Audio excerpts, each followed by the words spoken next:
তিন রকমের ধর্মের লোক বেশি আছে, খ্রিস্টান, ইসলাম আর হিন্দু। 100 জন খ্রিস্টানকে যদি একই প্রশ্ন করে তোদের ভগবানকে, একবারই বলবে আমাদের ভগবান ঈসা মসিহ, যিশু ক্রাইস্ট। মুসলমানকে জিজ্ঞাসা করবে 3 থেকে 5 মানে মৃত্যুর আগে পর্যন্ত, যাকে এই তোদের ভগবানকে, একই উত্তর দেবে, ভাই আমাদের ভগবান হলো আল্লাহ। হিন্দুদেরকে যদি একই প্রশ্ন করা হয়, ভাই তোদের ভগবানকে, কনফিউজ।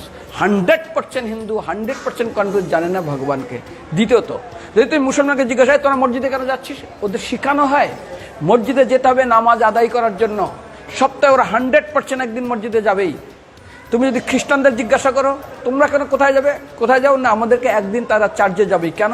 ঈশ্বরে প্রার্থনা করার জন্য। ওদের শেখানো হয় জন্মের থেকে, এটা সংস্কার। আর হিন্দুদের যদি জিজ্ঞাসা করে তোমরা মন্দিরে কেন যাচ্ছ, হ্যাঁ আমার ছেলের বিয়ে হচ্ছে না, আমার মেয়ের বাচ্চা হচ্ছে না, আমার বাবা হসপিটালে আছে, কালকের আমার মামলার ডেট আছে, আমার ব্যবসা খুব খারাপ, আমার শরীর খুব খারাপ। 99.99 হিন্দু জানে না মন্দিরে কেন আসা উচিত, তাদের ভগবানকে মৃত্যুর পরে কোথায় যাবে। মুসলমানকে জিজ্ঞাসা করবে মৃত্যুর পর কোথায় যাবে, বলবে ভাই নামাজ রোজা যদি না করি দোজকে যাব, অর্থাৎ নরকে যাব। যদি হিন্দুদেরকে জিজ্ঞাসা, ওদেরকে বলবে আর যদি করো নামাজ রোজা করি তাহলে বেহেশতে স্বর্গে যাব। যদি খ্রিস্টানদেরকে জিজ্ঞাসা করো, এই তোমরা যদি আমরা ঈশ্বর আরাধনা করি হেল অর্থাৎ নরকে যাব।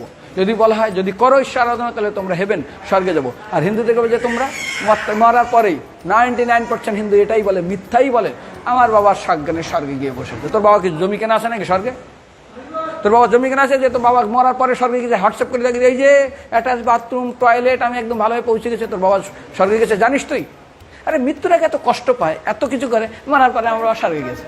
আরে যখন পুলিশে কোনো কয়েদি কোনো অপরাধীকে ধরে 2-4টা ডান্ডা মারে, তারপর থানায় গিয়ে আরো ট্রিটমেন্ট করে, তারপরে কোর্টে বিচারে, তারপর জেল কাটে, মৃত্যুর আগে এত কষ্ট করে আমরা মারা যাই, মারা পরে আমার বাবা স্বর্গে গিয়ে বসে আছে, ওর বাবার জন্য জমি কেনা আছে না, এরকম বলা যাবে না। এই জন্য আমাদের শাস্ত্র বলে পরলোকগত, স্বর্গীয় বলে না।